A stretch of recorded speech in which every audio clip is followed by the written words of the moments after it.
ఏపీలో ఇవాల్టి నుంచి కొత్త ఇసుక విధానం అమల్లోకి రానుంది. తెలుగుదేశం కూటమి సర్కార్ ప్రకటించిన ఉచిత ఇసుక విధానం అమలుకు సర్కార్ సిద్ధమైంది. అన్ని వర్గాల ప్రజలకు ఇసుక ఉచితంగా అందుబాటులోకి రానుంది.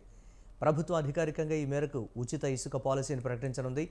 దాని అమలుకు ఉత్తర్వులతో కూడిన మార్గదర్శకాలు వెలువరించనుంది. ఇందుకు సంబంధించిన విధి విధానాలను గనుల శాఖ సర్వం సిద్ధం చేసింది.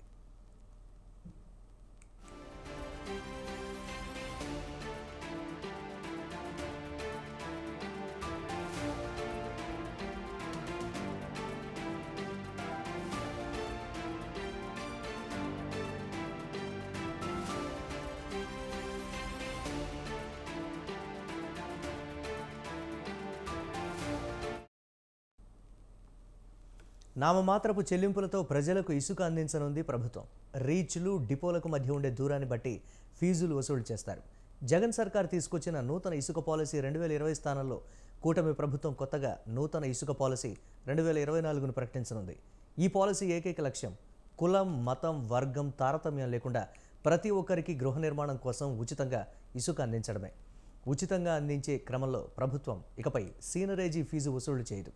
గత టీడీపీ ప్రభుత్వంలో 2016 నుంచి 19 వరకు ఉచిత ఇసుక పాలసీని అమలు చేసింది.